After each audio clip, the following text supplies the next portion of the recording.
Hare Krishna, Krishna Krishna, Hare Hare, Hare Ram, Ram Ram, Hare Hare.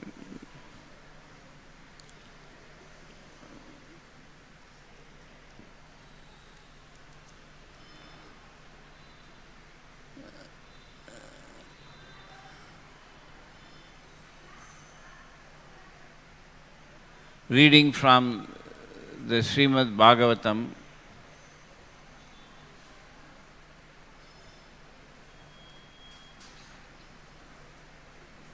Om Namo Bhagavate Vasudevaya.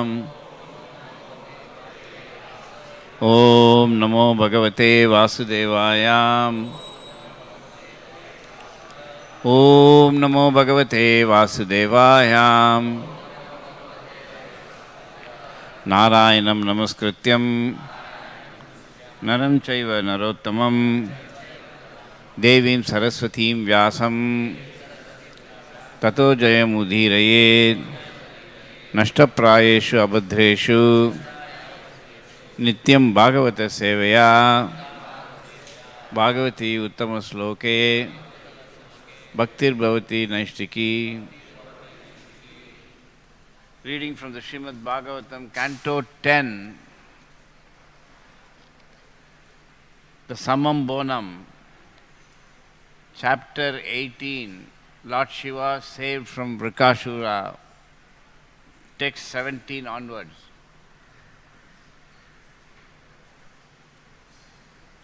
Iti adishtas tam asura upadhavat swagatrataha kedara atmakravyena juhvano agni mukham haram juhvano agni mukham haram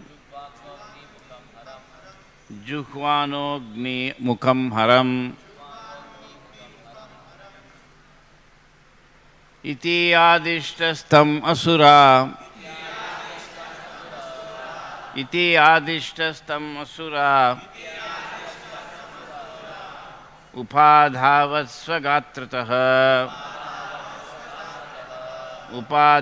swagatrataha kedara atmakravyena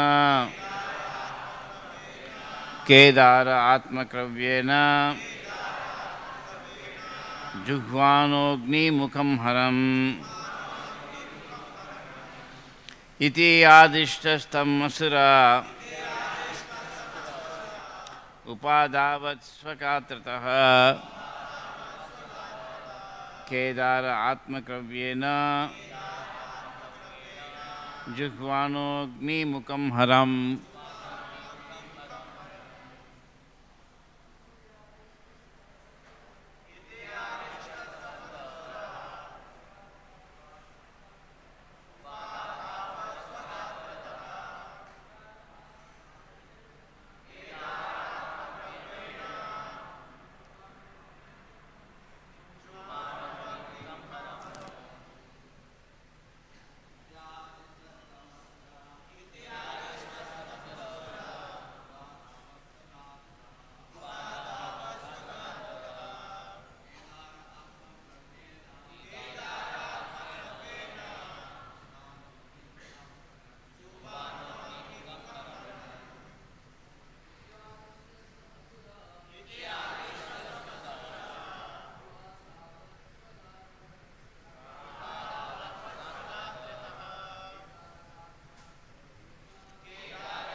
mothers,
iti, thus Adishta instructed, tam, him, Lord Shiva, Asura, the demon, Upadavad, worshipped, Swa, his own, Gatrataha, from the bodily limbs, Kedare, at the holy place, Kedarnath, Atma, his own, Kravyena, with the flesh, Juhuanaha, offering oblations, Agni, the fire, Mukham, whose mouth, Haram, Lord Shiva.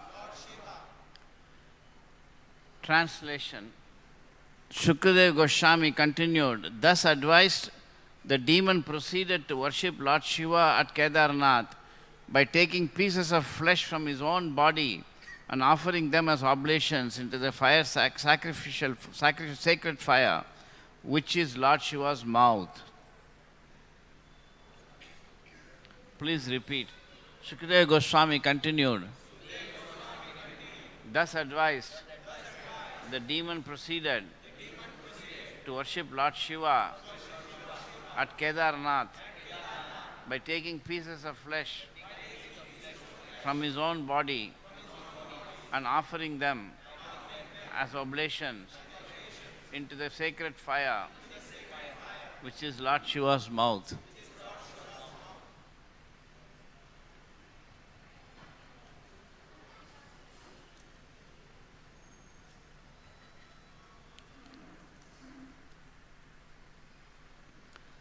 We'll continue. Vrikashura became frustrated after failing to obtain a vision of Lord Shiva.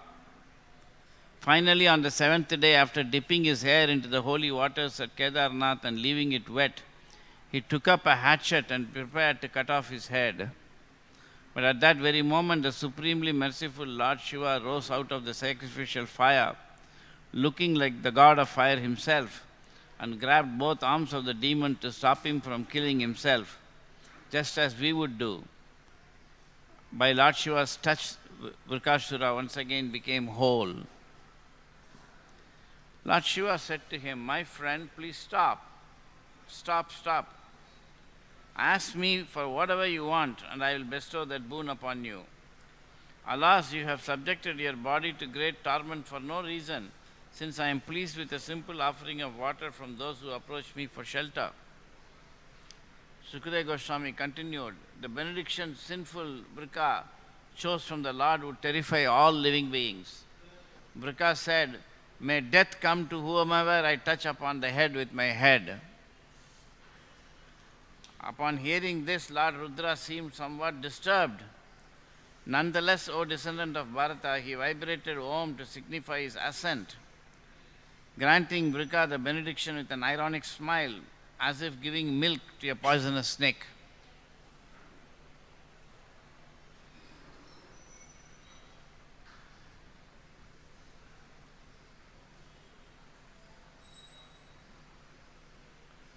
To test Lord Shambhu's benediction, the demon then tried to put his hand on the Lord's head. Thus Shiva was frightened because of what he himself had done. As the demon pursued him, Lord Shiva fled swiftly from his abode in the north, shaking with terror. He ran as far as the limits of the earth, the sky, and the corners of the universe. The great demigods could only remain silent, not knowing how to counteract the benediction. Then Lord Shiva reached the luminous realm of Vaikuntha, behind all darkness, where the Supreme Lord Narayana is manifest. That realm is the destination of renunciants who have attained peace and given up all violence against other creatures. Going there, one never returns. Purport. According to Srila Sridhar Swami, the Lord entered the planet of the Sweta Dvipa, a special outpost of the spiritual world, within the confines of the material universe. There, on a beautiful white island surrounded by the celestial ocean milk, Lord Vishnu rests on the serpent bed of Ananta Sesh, making himself available to the demigods when they need help. The Supreme Lord, who relieves his devotees' distress, had seen from afar that Lord Shiva was in danger. Thus, by his mystic yoga potency, he assumed the form of a brahmachari student with the appropriate belt, deerskin rod, and prayer beads, and came before Vrikashura. The Lord's effulgence glowed brilliantly like fire. Holding kusa grass in his hand, he humbly greeted the demon. Srila Vishwanath Chakravarti quotes the disguised Lord Narayana as saying, "For us, seers of the absolute truth, all created beings are worthy of respect, and since you are the son of Shakuni, a wise man and a performer of great austerities, you certainly deserve the respectful greeting of the young brahmachari like myself." The Supreme Lord said, "My dear son of Shakuni, you appear to be tired. Why have you come such a great distance? Please rest for a minute. After all, it is one's body that fulfills all one's desires." Purport. In Krishna, the Supreme Personality of Godhead, Srila Prabhupada comments, before the demon could argue that he had no time to take rest, the Lord began to inform him about the importance of the body, and the demon was convinced. Any man, especially a demon, takes his body to be very important.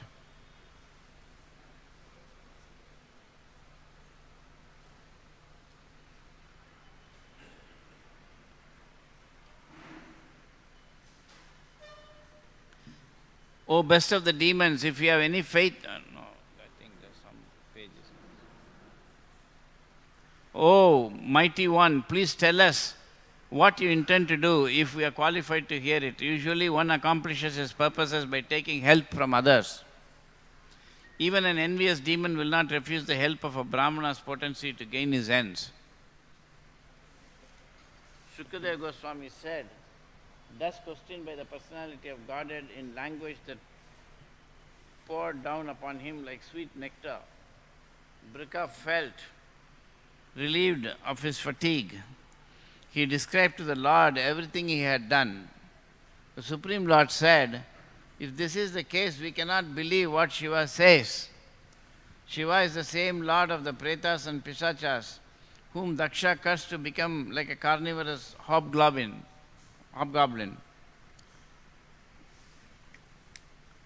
O best of the demons, if you have any faith in him because he is the spiritual master of the universe, then without delay put your hand on your head and see what happens. If the words of Lord Shambhu prove untrue in any way, O best of the demon, then kill the liar so he may never lie again. Lord Shiva may have the power to revive himself even after being killed, but at least he will be dissuaded from lying again. Sukadeva Goswami continued, thus bewildered by the personality of Godhead's enchanting artful words, foolish Vrika, without realizing what he was doing, placed his hand on his head. Instantly his head shattered as if struck by a lightning bolt, and the demon fell down, dead.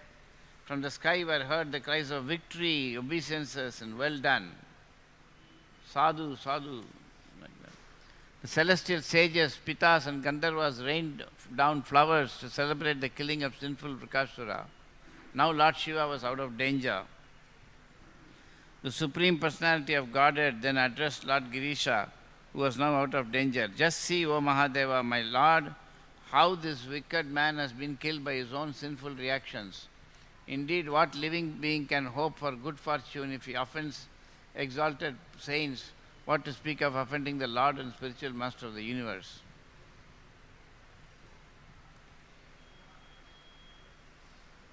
Purport. According to Srila Vishwanath Chakravarti Thakur, this statement of Lord Vishnu implies a mild scolding. My dear possessor of unlimited vision, O you of dear intelligence, benedictions should not be given to wicked demons in this way. You could have been killed, but you were only concerned about saving this poor soul. So you disregarded what would happen to you as a result. Thus, Acharya Vishwanath Chakravarti Thakur points out, Lord Narayana's mild rebuke also highlighted Lord Shiva's exceptional compassion. Lord Hari is directly manifest absolute truth, the supreme soul and the unlimited ocean of inconceivable energies. Anyone who recites or hears this pastime of his saving Lord Shiva will be freed from all enemies and the repetition of birth and death. Purport. Srila Sridhar Swami concludes this chapter with the following statement. Bhakta Sankatam Alokya Kripa Purna Hridambuja Giritram Chitravakyatu Mokshayam Asha Keshava. When Lord Keshava saw the danger confronting his devotee, his lotus-like heart became filled with sympathy. Thus he delivered Lord Shiva from the consequences of his own eloquent words.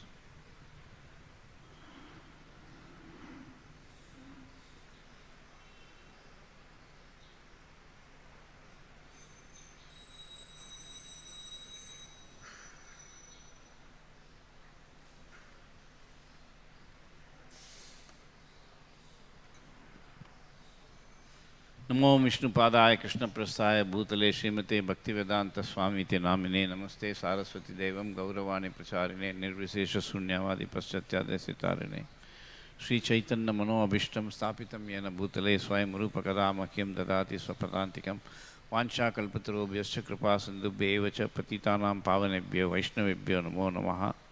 जय श्री कृष्ण चैतन्य प्रभु नित्यानंद श्री अद्वैत गदाधर श्रीवासादि गौर भक्तवृंदा।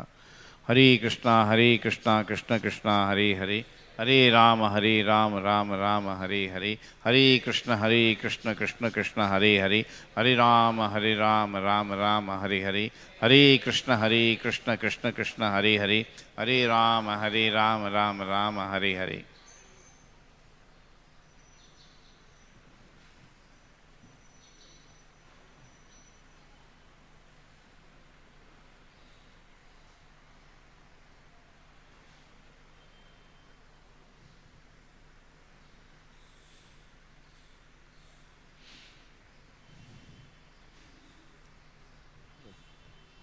You can keep watch it.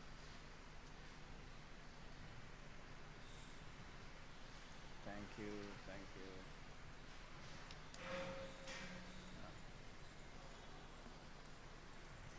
8:30 हो गया.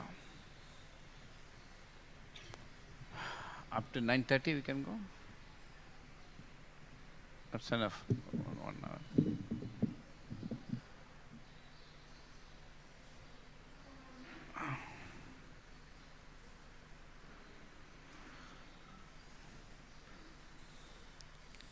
So the path of spiritual perfection is very, very long, and there are so many ways one can try to make progress in spiritual life. Some are in the path of ignorance, tamaguna, some on the path of rajoguna, and then some on the path of satoguna, and then the transcendental path. So there is no dearth of various varieties of spiritual paths. each of which brings different results. But all of them, in one way or other, they actually purify the performer according to his level. So, someone in the path of, in the level of Rajaguna or Satoguna may find the activities of those who want to spiritually progress and take to Tamaguna activities. They may view them with disfavor, but from the absolute viewpoint, especially Mahabhagavats, they can see the benefit that each path offers to the practitioners of that path. For someone who is in the mode of passion or satoguna, this kind of tapasya that Brikasura did is not at all appealing. To offer one's flesh, you see, in fire. But in one sense, so in the material world, there is no mode which is pure. That's another topic, how the modes get mixed and all that, very advanced topic. So, the mode of ignorance is contaminating even those who are in the mode of goodness. So, this offering one's body, one's own flesh, for the pursuit of one's own conception of power and spiritual perfection, this is there throughout the material creation. People are working hard. They are also offering their body to somebody and they work very hard. And the body gets degraded and they become old. And then they are going to die. In a very weak sense, they are also similarly offering their body in the sacrificial fire for very, very small returns. Antavattu phalam tesham tad bhavati alpamedasam. For temporary returns, they actually make. So this is a more extreme version of the same thing, that he just went to a holy place like Kedarnath and there putting a sacrificial fire he offered.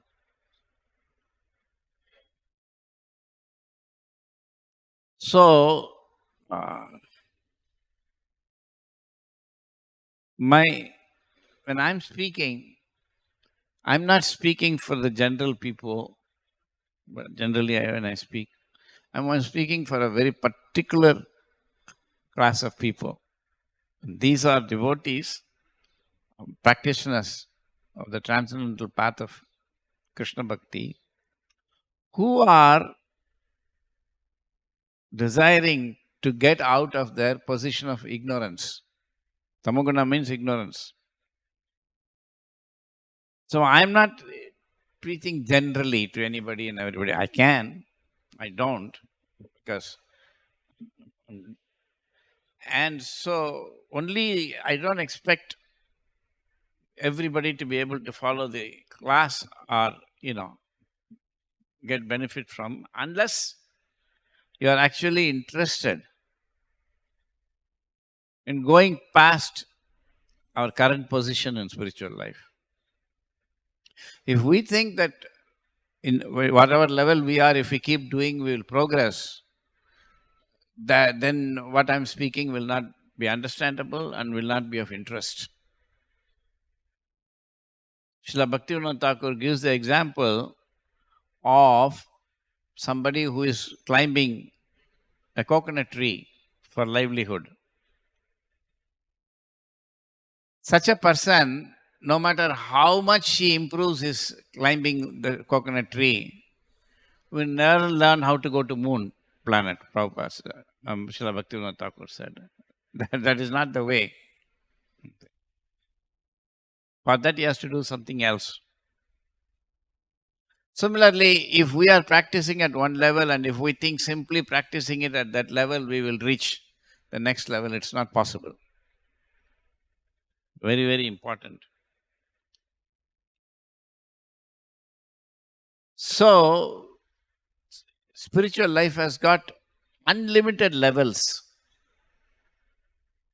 And when you go to each level, you see, then the previous levels become meaningless for you. You see? It's very difficult to understand. Not that they are meaningless, but that is how progress is. Like for the gopis,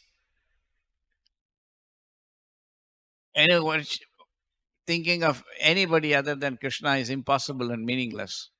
Even if Krishna himself comes, and he came in the form of Mahavishnu once, they asked him, have you seen Krishna? But they were not going to spend their time worshipping him in that form. Same thing, Arjuna in a smaller scale. He told Krishna that I don't want all these forms. And I want to see your Shamasundara form, 200 form. And when he became like that, he became happy. Same thing with Vasudeva and Devaki. Krishna appeared in 400 form and then went back into the 200 form and they were happy. So, for the devotees of Krishna, Mam Ekam Sharanam Raja, only Krishna is the goal. Undivided attention, only on Krishna. So, the path of progressing towards Krishna Bhakti is not at all simple. It's very, very sophisticated and advanced, but the whole journey can be done in one lifetime if one is desirous of making progress. If you think or if we think that we have already reached the topmost platform, whatever is to be known about Krishna, I know. I just have to practice this and then I'll go back to Godhead. I don't at least think like that.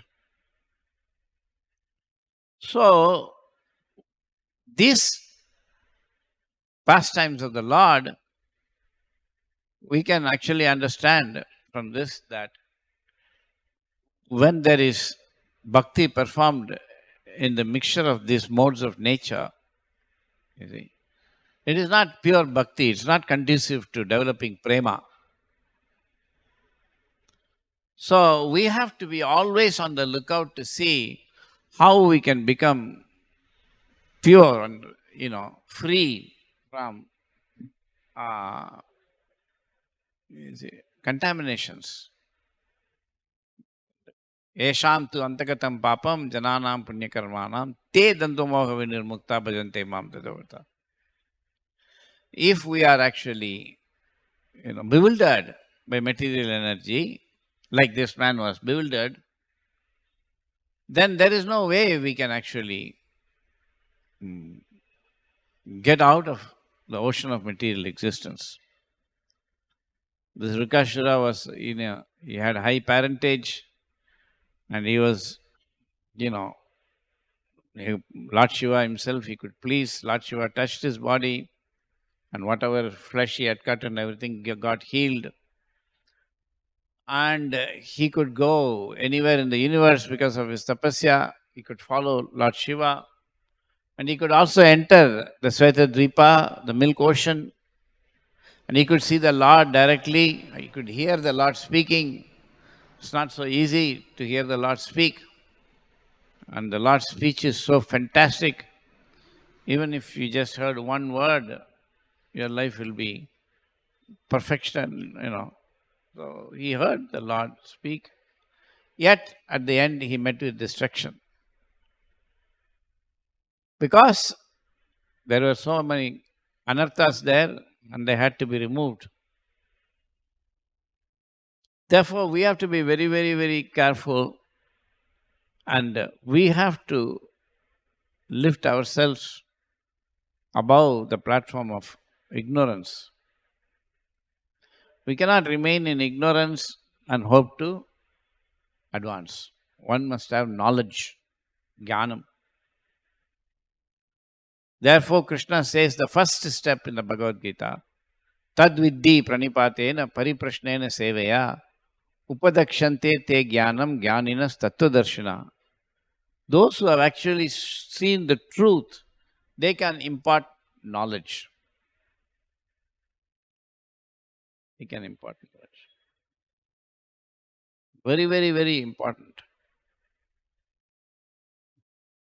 For that, we have to learn that we are not on the platform of knowledge.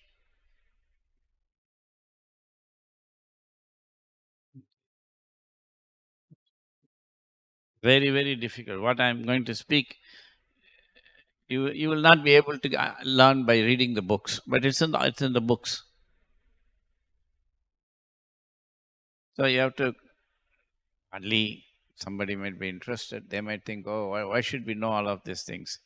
We're going to simply chant, and then we'll go back to Godhead. That's not true. Prabhupada said, by chanting, knowledge will come. And he says, knowledge begins not from Krishna, but by, understanding things we see on a daily basis, the objects. I've said this many, many times. Very rarely a person can realize the truth of it. It's very, very important. Otherwise, Prabhupada would not write it.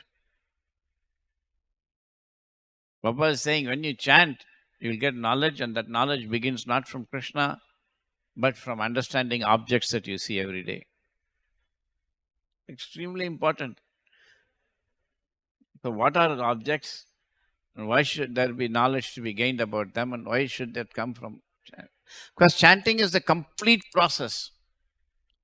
It is a complete process. So the process of purification is the same. It can never be changed. One must become free of all material contaminations. And that means the material conditioning is at so many levels. The gross body is only one thing. And Vrikasura was sufficiently detached from the gross body that he was able to cut his own body and offer in the fire. Asura tapasya. And but apart from the gross body, there is the senses, subtle senses, and one should become free from the subtle senses. Then one should become free from the mind, then intelligence, then false ego. So many. And this process is not at all easy. It's very, very difficult. We are not interested in it. If somebody were to just come and remove this body right now, I'll suffer a lot, incredibly. Because we are attached to the body like anything. Which is why people are afraid when death comes. Because the body is going to be lost. So the body is but a dim reflection of the senses, subtle senses. And the senses are a reflection of mind, like that it is there. But ordinarily, people are not interested in such things. They think it is just some talk, hot air. It's not. It's very real. It's very real.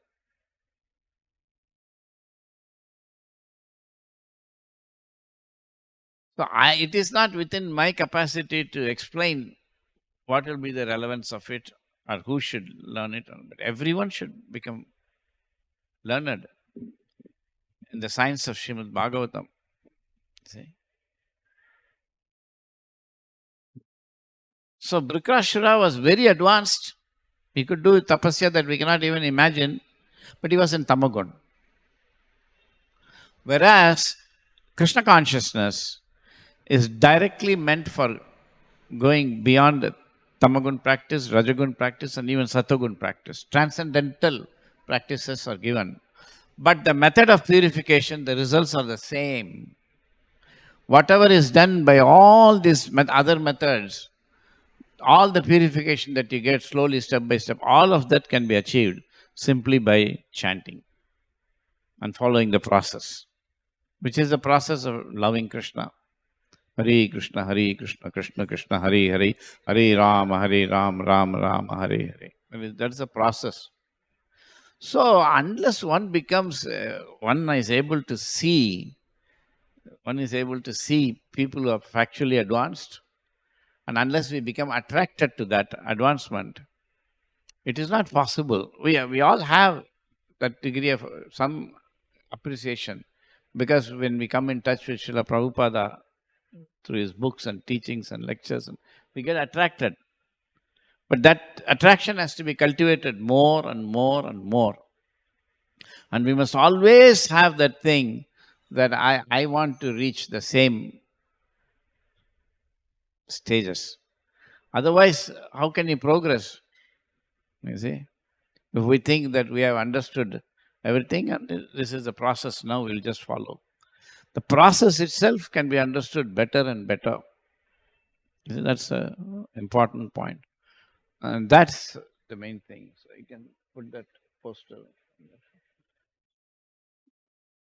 This coming Wednesday,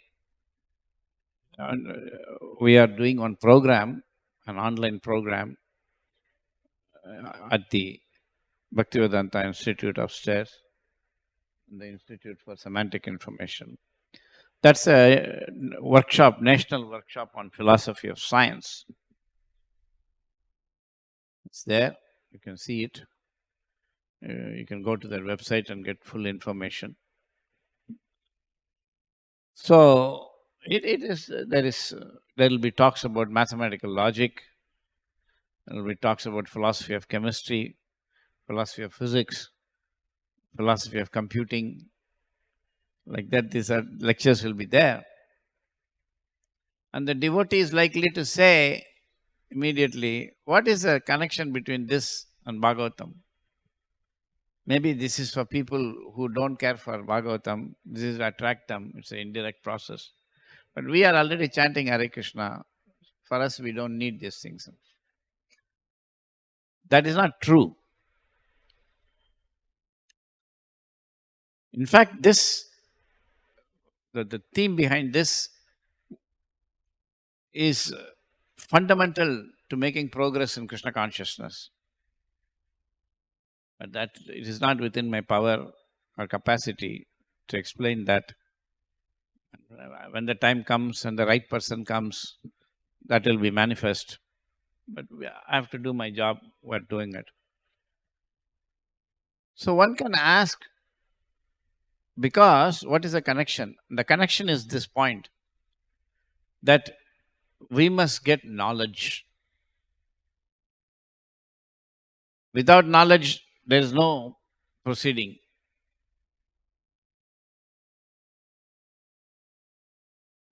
I'm going to make now a very important point.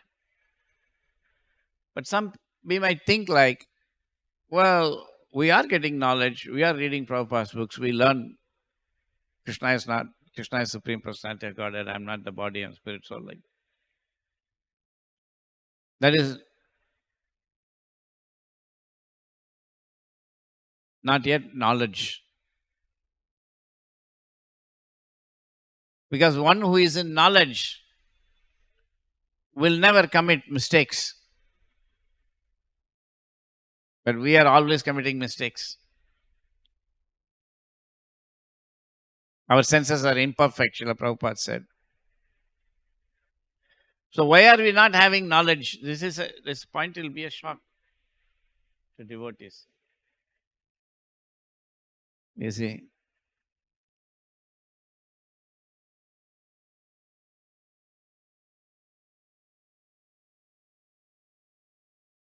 But I have learnt it after 35 years, 40 years. So I don't have any reason to think that you are more intelligent than me. Not that I'm very intelligent, at least we are equal, we are all. And I didn't understand it for 35, 40 years. So why would I think that you have understood? Not a simple thing. It came as a shock to me also.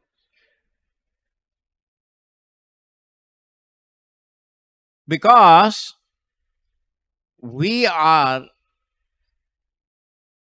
conditioned by sense experience. I'll try to explain that. Not kitna ho gaya time. Okay, 8:54.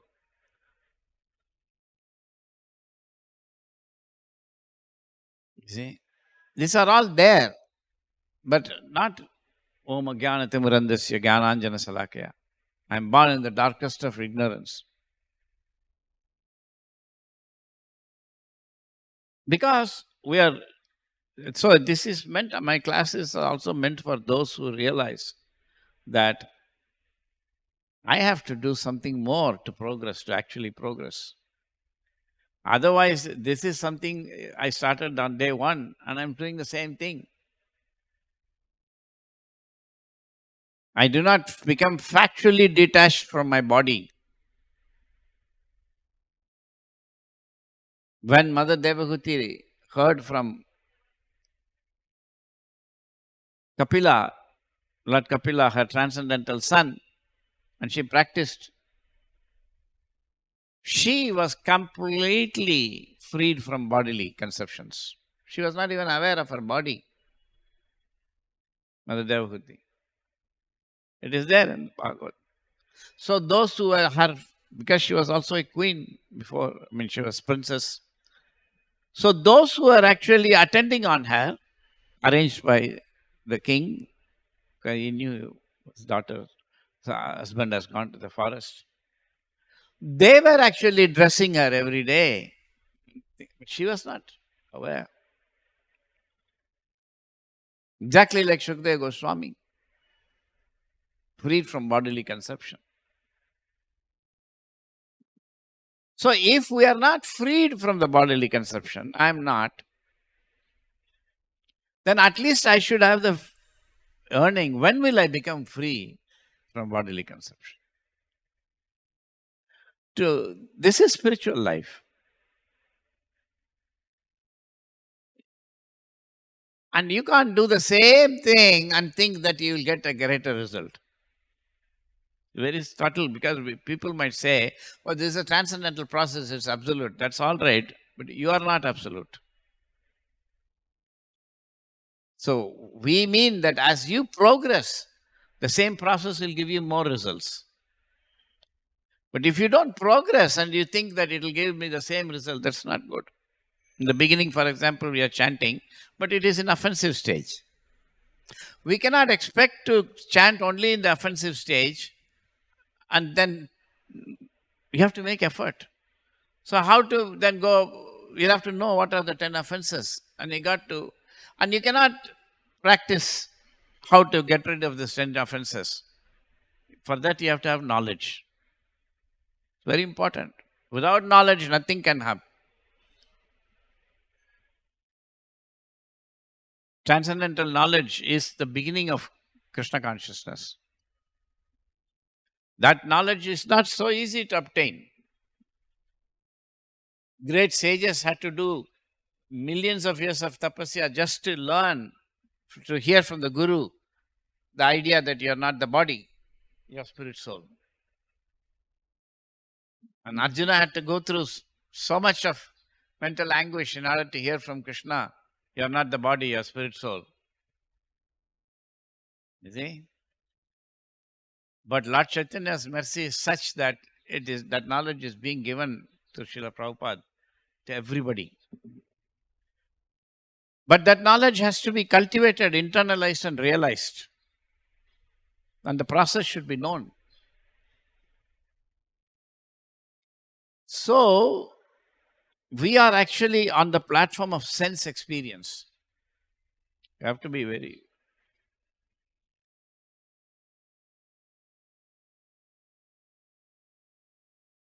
The senses are so designed that you cannot know reality.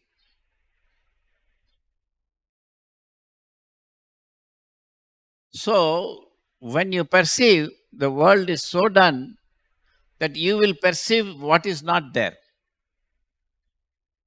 Very important point. Exactly like when you go to the cinema theater and you sit in the cinema, it is so done.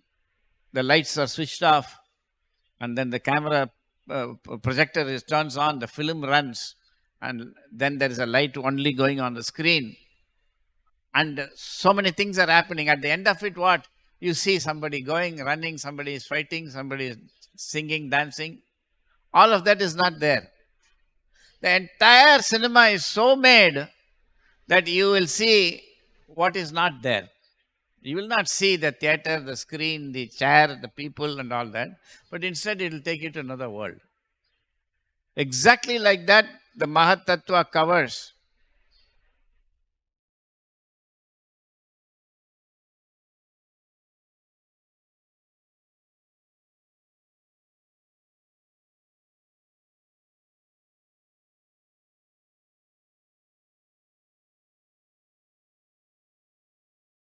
Exactly like Mahat Tattva, Prabhupada writes. Who wrote all these things? Only Prabhupada. But if you foolishly think that you are repeating what Prabhupada is saying, well, you cannot be a bigger fool than that. So Prabhupada wrote that in the corner, one corner of the spiritual sky is sometimes overtaken by a cloud and Mahat Tattva is created. See, there is no other alternative to hearing. It's just go on hearing with an open heart and don't try to think, then everything will come. Anyways, so in that Mahat Tattva, it becomes dark. You see? Just like in order for the movie to be made, what is she doing? Just running, going here and there, disturbing the class.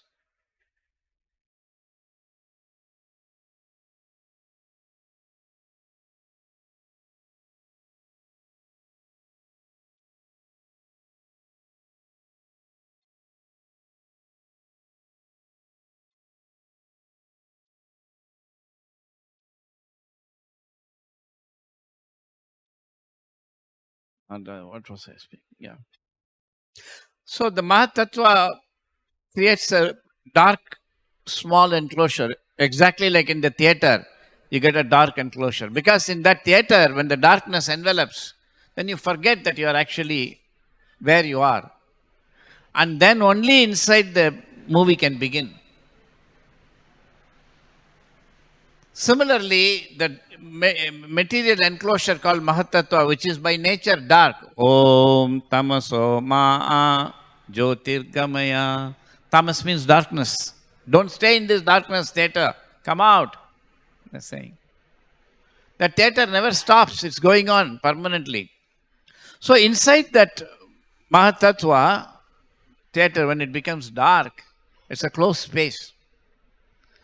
Mahavishnu enters. That Mahat is created by Mahavishnu. Ekanto Mahato Srishtir. And it's dark and it's closed space. And naturally the Lord starts sweating. Like if you are in a closed area, you'll start sweating. But Mahavishnu body is transcendental and so great that his sweating forms an ocean called the Garbha ocean. Karanosai ocean. And then he lies down in that. These are all unimaginable knowledge we do not know. We are hearing. We are just hearing. That's a sense experience. Very important. We are not to foolishly think, now I know what is Karanasai ocean. Now I know Mahavishnu. Now I know Mahatattva. No, you are hearing. Very important point. And you are hearing through the senses. So you are having a sense experience. But because it is transcendental subject matter said by the transcendentally realized person, you are getting transcendental experience through the senses, which is different from sense experience through the senses, material experiences. But we are conditioned to sense experience. We cannot know knowledge. There is a point. Sense experience cannot give knowledge. So you are sitting in that movie theater, you are watching, no matter how much you watch, you cannot have knowledge. No, you may actually try to imagine, okay, this is a plot, this is happening, that's happening, but that's speculation. So sense experiences are simply that experience. You're going from one experience to another. That's all. You don't have knowledge at all. The idea that you know, that's an illusion. And the scientists have found that out. Scientists have found that out. Where is that thing? Rasaraj.org. Ask him to put it. You put it there. Rasaraj.org and find that quote. Material scientists and philosophers realize God. So Prabhupada said, then we have to take it for granted. Material science and so material scientists and philosophers. That is the beginning of this workshop. I mean, I don't have to. I don't explain like this to the people. I'll be giving the opening talk on what is philosophy of science. That's not known in India, but they know these things. You may be surprised. So when Srila Prabhupada says they're speculators, what he means, in one sense, there may be other explanations, I don't know. What little I know, I'm just saying, is that the five senses are getting experiences. There is no knowledge there. Just like in the theater you sit. By limiting yourself to what is on the screen, you will never know what is reality. Not possible. So behind this curtain of sense experience is the material world. We have not seen it. That's what Prabhupada says when he says, when you chant Hare Krishna, you'll go beyond the material senses, gross senses. We don't even know that we are in ignorance. We don't even know we can go beyond this. If we are thinking that I'm seeing through the eye, we are in ignorance. And I don't know whether I'm reaching out, but I'll say it still, I'll speak. This is going to become common knowledge as soon as this science is established. And that's the way everybody will directly come to Transcendental Platform. This is Lord Chaitanya's plan, not my plan. So do not think that this is just a waste of time or somebody is speculating. This is going on in its own power, not by my intelligence or anything. Actually, it is unknown in the movement. People used to think that I am wasting my time. It is not that suddenly I have forgotten preaching and everybody else knows how to preach.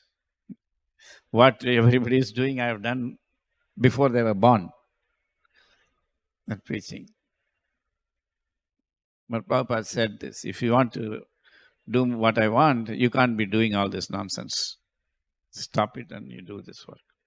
I said, yes. So we know exactly what we are doing.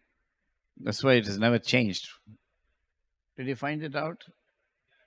Oh, kitna time hota hai. So, anyway, sometimes I give a defensive statement like that. Maybe it's not necessary, but who knows? Let's come back. So this material world is so created out of dravya, whatever is in existence, that you will perceive it to be something other than what it is not. That's called maya. Ma, not ya, what it is. Exactly like the movie screen is so made, movie is so made, that you will perceive it to be something other. This is not an ordinary movie. You will perceive it to be something other than what it is. Other than light through a projector falling on the screen, you will think there is a world. So within that world, you cannot expect to get knowledge. So somebody is coming and telling you, no.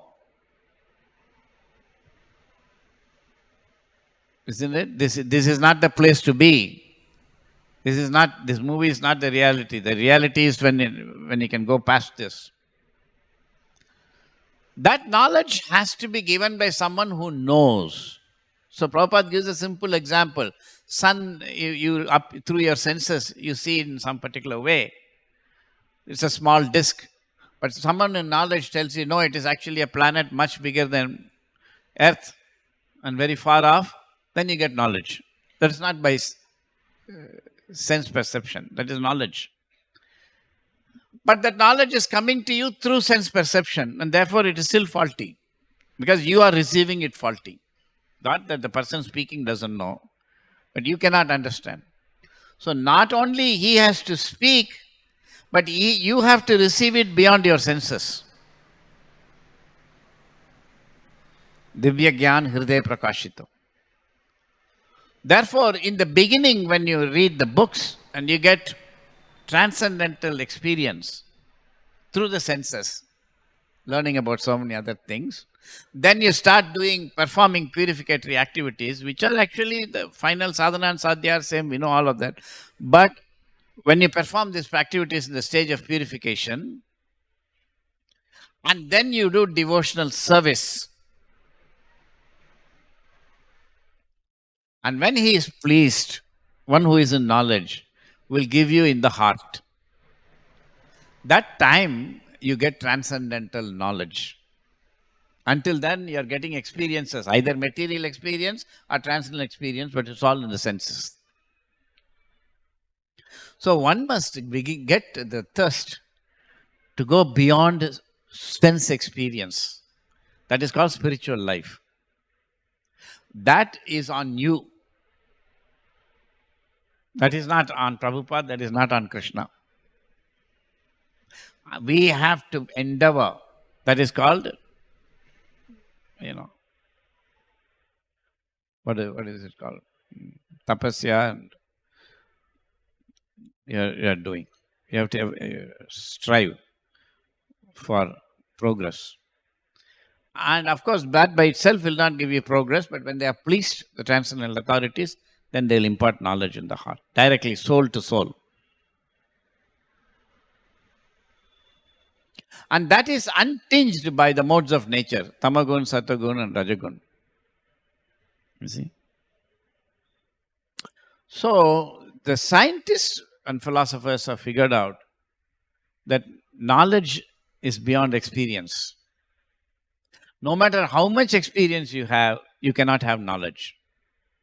That is why in this life and in many untold lifetimes, we never get knowledge. We only go from one experience to another. That's all. You can desire, instead of this experience, something else. The mind is always saying, oh, I'm poor. If I'm rich, I'll be more happy. If I'm rich, I want to be super rich. This, that. So many kinds of happiness. Everybody is. There's nobody without desires, and nobody is, So sense experiences is what we are going from one life to another life, and even in this life from one moment to another moment. And the entire idea of spiritual life is to go beyond sense experience. By chanting Hare Krishna mantra, we must first initially get a desire to go beyond sense experience. That's called spiritual awakening. I no longer want this.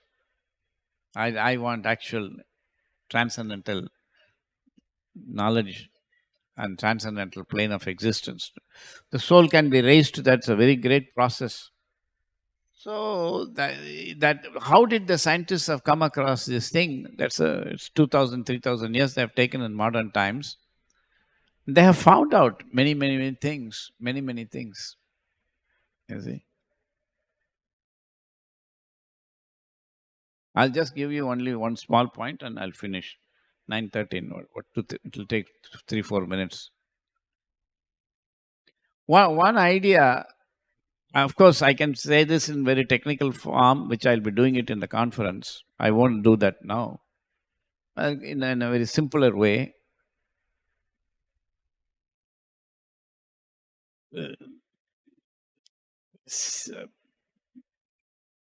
So the scientists have found out, for example, in the case of mathematics, that mathematics does not contain truth. That took them 2,000 years.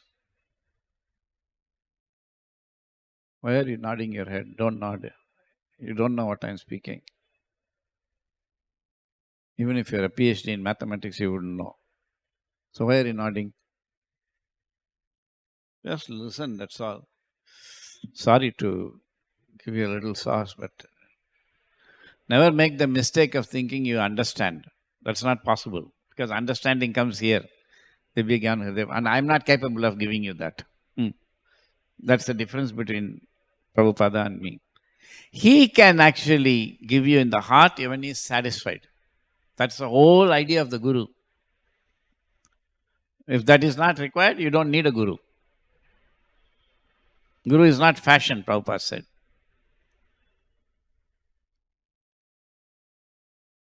But I am giving through my senses something worthless. At least I'm speaking just to please Prabhupada and Krishna, that's all. Anyway, so there's understanding and all can come only from him and Krishna. So mathematicians found this out, and this is also behind the computers, how they invented computers. You see? So when we talk of philosophy of science, I gave the example. Like cell phone is there, you can learn how to use the cell phone, how to download, how to do this, apps and this and that. That is how to use the cell phone. But you may not know how the cell phone works. And if you want to learn how the cell phone works, you have to go and study in college, and you have to learn electronics, you have to learn computer science, this, that, everything. Like that, you can actually, scientists found out there are two approaches to science. One is how to use science, and the second is how to understand science. How to use science is what most people learn in colleges when they go. They learn science means how to apply it. But how to understand science, that is called philosophy of science at the highest level. So, there was one guy called Euclid in Greece. Actually, if you see in the internet, they say that we don't even know whether such a person existed.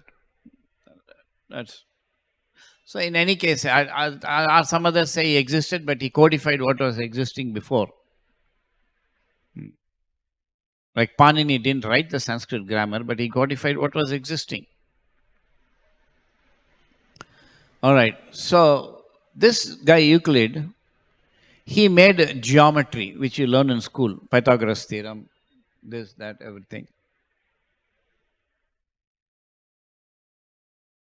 They think it's useless. They left. What?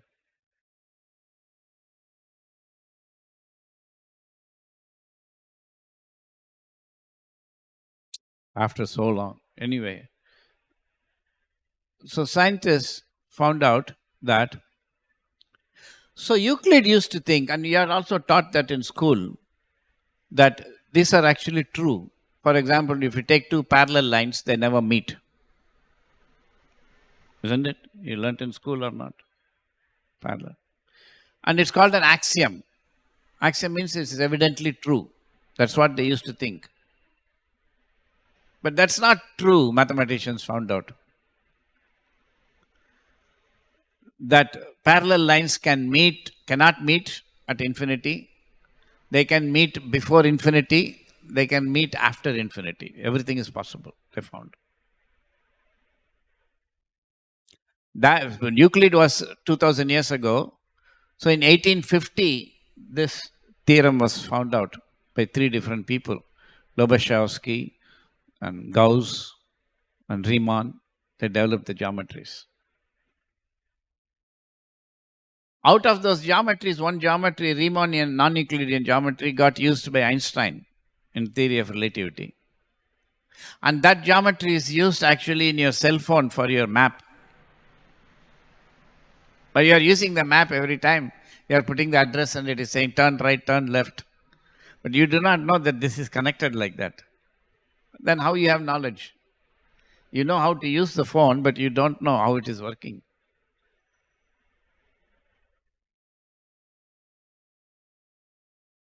So when Prabhupada says they're speculators, it doesn't mean that knowledge is wrong. Because when the senses are giving sense impressions, it is not truth. Then how do you get knowledge? One way is to mentally imagine. Like when you are sitting in the movie theater, you are just seeing people, so light impressions are falling. You don't know what's happening. But now you say, oh, it's a tragedy movie, it's a thriller movie, it's a comedy movie. That's your mind interpreting. A speculation. So you may say scientists are speculating, but every time you read a newspaper, every time you watch a TV, you're speculating. Speculating because you're imagining what is happening using the mind, interpreting the senses. Are you following? Following or not following? What? Huh? Why? What is the point? It's a simple thing I'm saying. This is what I mean. Fools. But they think they are very great people. They'll go and preach. You'll tell everybody, oh, you're foolish. You don't know anything.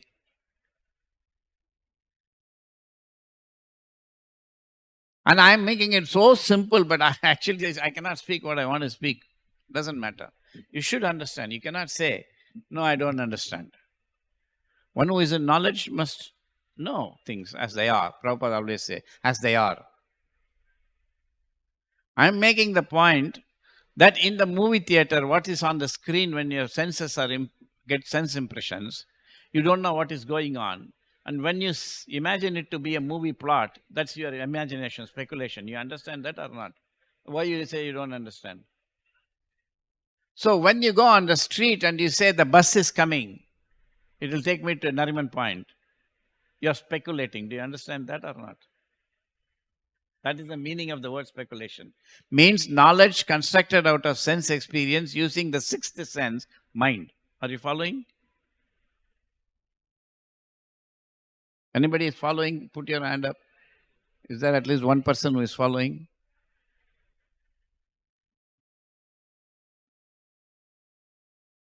How you get? Because everybody wants to sit and hear Bhagavatam class. This is why I told you that my classes are not meant for. I can also preach general things, but these are all. You're all trying to. You have come to spiritual life.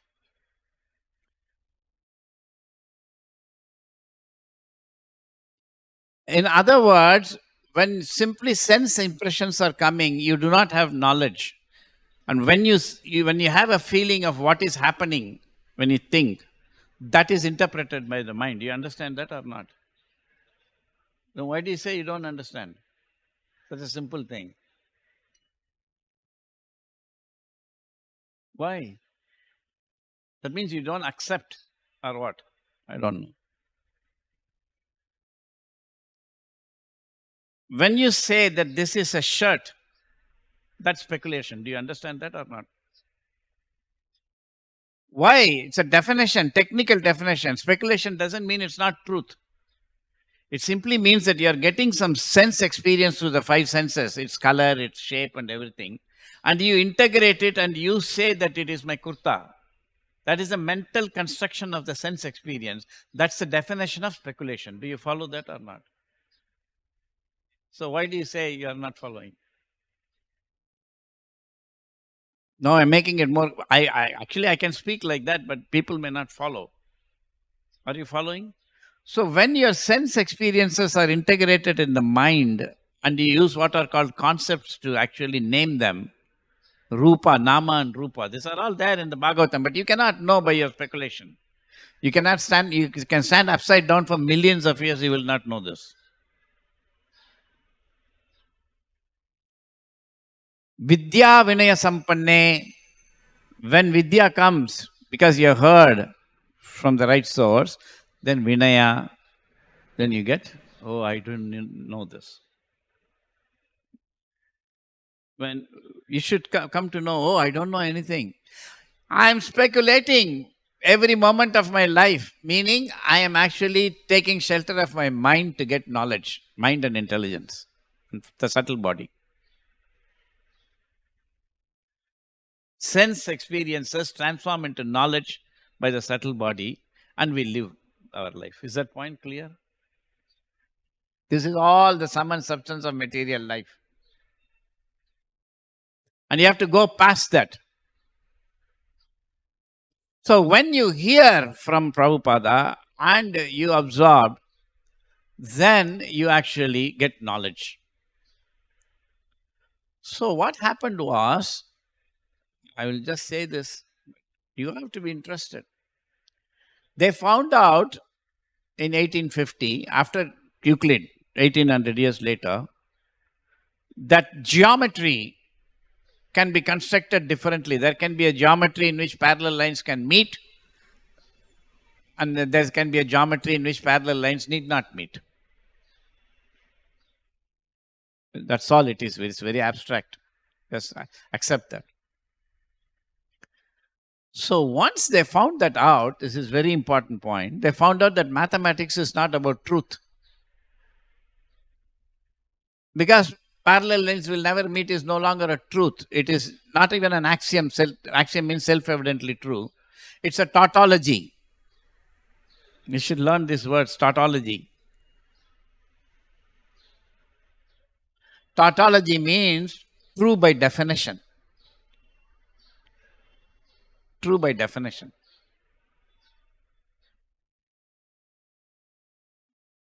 Very, very intelligent, very beautiful things that connects to Bhagavatam. You have to, first of all, you have to know Bhagavatam, otherwise you cannot connect like this. So suppose you play chess and you say that the bishop, I told all these things before, bishop moves diagonally. That is not a property of that piece. Just like you said, this is dark brown. That's a property of this, let us say. So the piece, the horse moves like that, rook moves like that. That is not, it is a tautology. You define like that. You can say bishop can go in circle also. There will be another game. So they found out that mathematics is like chess, a game in which the rules are different, mathematics will be different. So there is a mathematics in which 1 plus 1 is 2. There is a mathematics in which 1 plus 1 can be 3. Because 1, 2, 3 are not really, it's just a very complicated thing. I'm sorry I even started it. But anyway, they found that out. Mathematics is not about truth.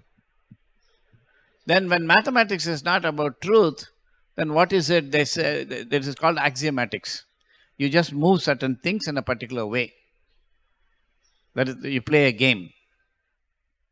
Then they were asking the question, in this game, can there be consistency? That is Gödel's theorem. Right. From that consistency came actually questions came, then, decidability propositions, and then Turing's work, and then came computers, modern computers. So it took them 2000 years. But they're approaching. That's why Prabhupada has put, where is that quote?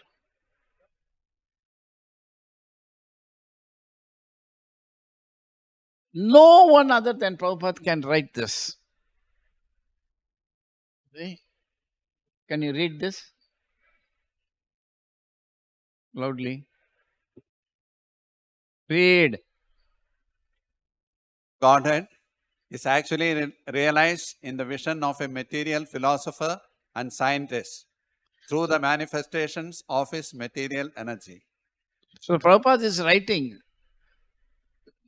for all his criticism, Darwin is a nonsense, kick him in the face and all of that.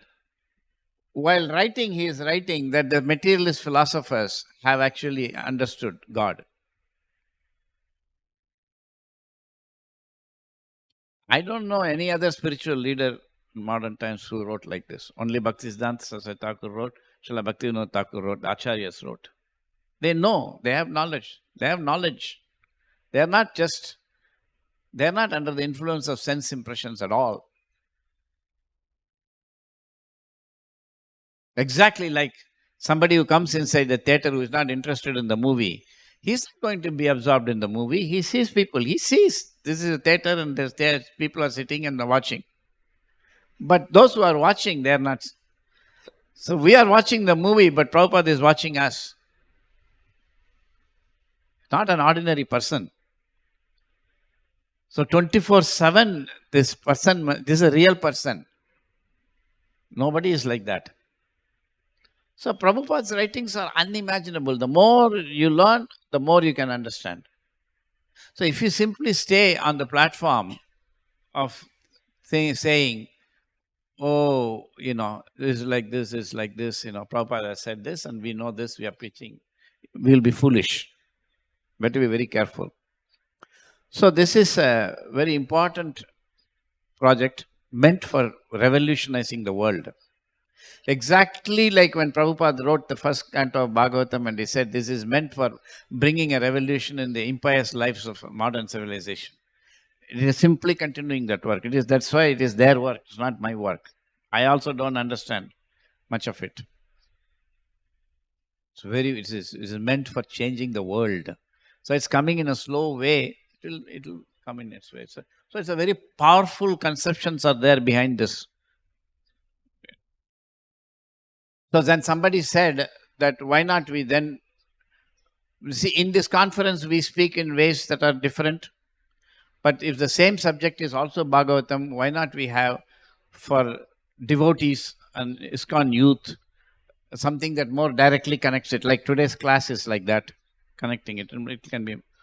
So I said we can do that. So there was this idea that we will do the same thing but in a direct way, connecting it to Bhagavatam, philosophy of science, connecting it to Bhagavatam, for devotees. So hopefully if Lord Chaitanya wants and Prabhupada wants, we'll do it. So 9:30 over here, exact. I said I'll go up to 9:30. Any questions or comments?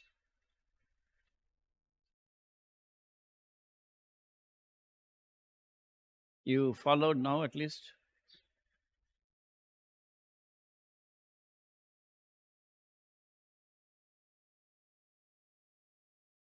So when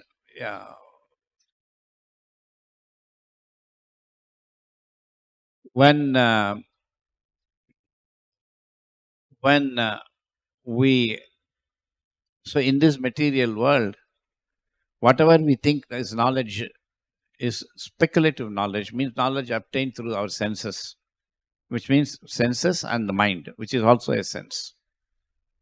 Yeah. Hare Krishna. I have one comment. दो प्रकार के व्यक्ति होते हैं. एक होता है कृतज्ञ, एक होता है कृतज्ञ.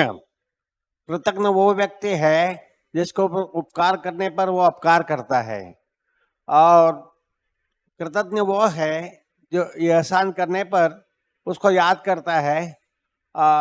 तो जो अनुचित व्यवहार करते हैं उसे प्रभु दंड देते हैं. जैसे भगवान शिव से उन्होंने वरदान लिया और वही राक्षस शिव जी को ही नष्ट करने के लिए कोशिश किया, तो प्रभु उसको दंड दिया और वो वही मृत्यु को प्राप्त हुआ. अब प्रभु शिव जी को बचाए. हरे Krishna. Jai, Hare Krishna. Yes, some Mataji there has got. He's bringing.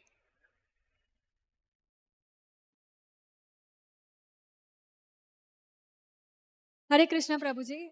So my question was, like, as you said that the materialistic knowledge is based on speculations. So I might say that what are the importance of our academic knowledge? Because is that also everything based on the materialistic or the speculation of senses? So is that all our academic knowledges might not have any real application? What is the question? I was very difficult to hear. Am I audible now? Just don't explain anything. Just ask the question. Okay, so my simple question is that the academic knowledge we gain, it is also based on the senses speculation? The kind of knowledge that we get. Academic knowledge, Academically. Prabhuji. She is asking the kind of knowledge that we get in classrooms in the karmic colleges, is that also speculation or knowledge? Right? Yes, yes.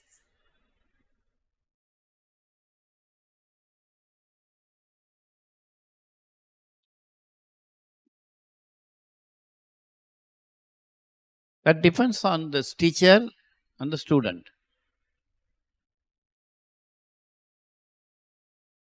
In India, mostly it's speculation in the classes. But in the West, it's knowledge. That is why we are not developed, they are developed. But even then, we cannot universally say they are getting knowledge, but at least there is an attempt to give knowledge. Because there is a knowledge in that system, little bit. Whether that's communicated depends on the teacher and the student. Thank you, Prabhuji. Yeah.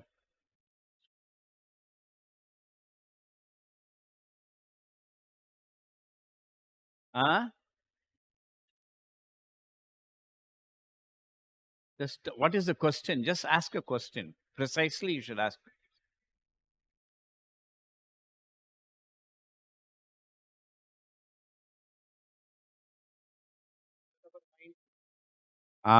That's all. Why mind is speculating this? Why you have to give a big lecture? Indians can never ask proper questions. They will always give big lectures.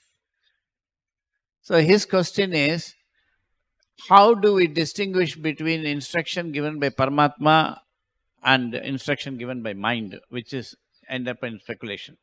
Is that your question?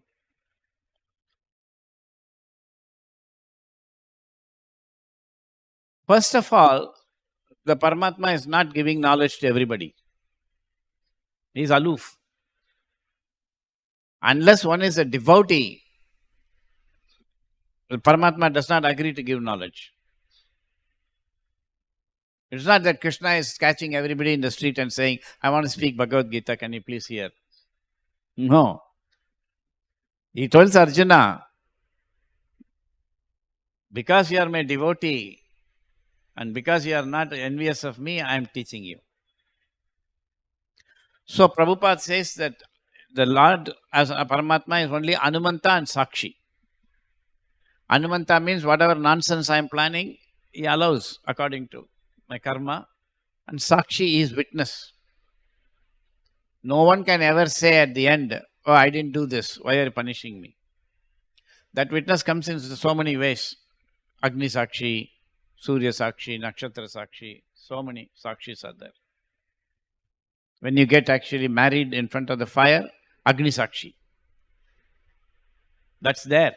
You cannot say no later. So it is not that. So people are generally instructed by their mind. Or they are instructed by others who are instructed by mind. That's not Guru. Guru is one who is instructed by Paramatma. Are you following? Last line.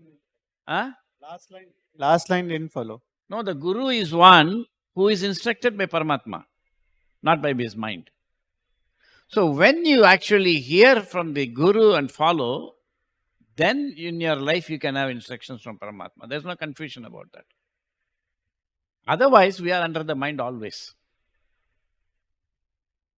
24/7.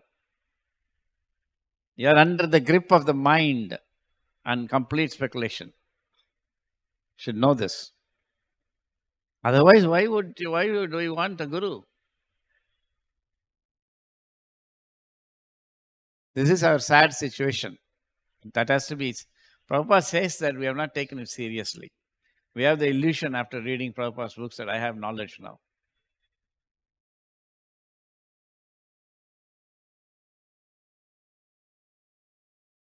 Huh? Raj, I want to ask that what we are feeling in our initial stage of our bhakti. What feeling? We are feeling in our initial stage of bhakti. That is our speculation or that is real? Doesn't make a difference. That is why it said Krishna is asking, if I'm a new bhakta, we are all new bhaktas, and we feel some kind of feeling for Krishna and Prabhupada and bhakti, is that mental speculation or real? Isn't it? That's the question. It doesn't matter. With Krishna, it's absolute. Prabhupada writes in the Krishna book that one special characteristic of serving Krishna is that no matter how you think of Krishna, it will benefit you. That's the whole idea of Krishna consciousness. It's only true of Krishna. So we are by nature speculators, because that's all we can do. But Lord Chaitanya has given us Krishna Bhakti, in which, because Prabhupada says about Kamsa, whether you think Krishna favorably or unfavorably, you'll get purified. So he is thinking how to kill Krishna, but he gets purified. So Krishna consciousness is always purifying. That doesn't mean we shouldn't learn these things. That's the point. This is knowledge in the process of bhakti. Are you clear? So you cannot think about these things. You can only hear. When you think, oh, is this real or not real, then you can ask that about anything. Prasadam is a mental speculation or real? Everything. Is a book real or not real? Krishna is, that's a very, but process, in the beginning you are saying that you are feeling Krishna consciousness something, it is real. But not because you are great, because Krishna is absolute. That's our luck. I am only a speculator, but Krishna says even your speculation, if it is about me, it is real. Of course, we should not just freely speculate and still think it's real. We are not doing that. You are sincerely coming and chanting and worshipping the Lord. And whatever you have feelings, it's true. Why not? But by that process, you should get knowledge. Vasudeve Bhagavate Bhakti Yoga Prayojitaka Janayate Asu Jnanam Cha Vairagyam. You must get jnana, otherwise. And what is that jnana? Jnana is beyond the senses, including the mind. You just have to hear it. You cannot think about it. Later on, you can think about it. But suppose you think about it, that's also bhakti. Is that clear?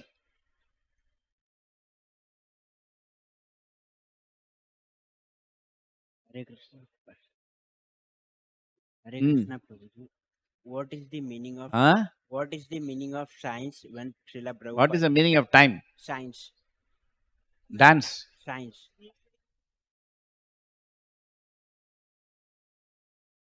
When Srila Prabhupada says science, what does he mean? It's a good question.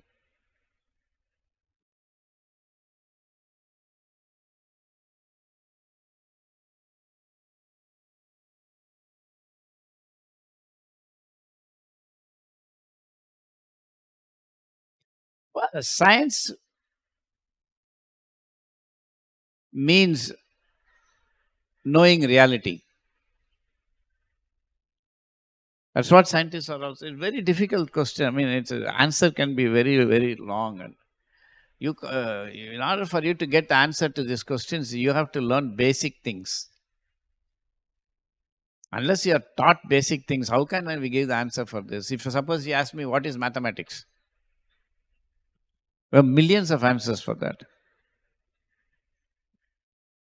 You know, millions of answers. So it's very difficult. Suppose somebody says, what is Bhagavatam? What is the answer for that? It depends on the person who is going to answer. Whatever knowledge he has of Bhagavatam will come. So, what is science? Science means reality as distinguished from illusion. That is there also, Bhagavatam, 2nd verse. Expounding reality as distinguished from illusion. That is called science. We can take it like that. That's good enough. For that, you have to know reality is beyond the senses. Senses are giving experience, illusion. And beyond that is reality, and knowing reality is science. Does that make sense? You have to know reality, otherwise we are not devotees. Because Krishna is reality. Krishna is not my sense construction. Although I am coming here with my senses and looking at the deity, he is absolute. But in the process, one must learn these things. This is Bhagavatam. I don't know.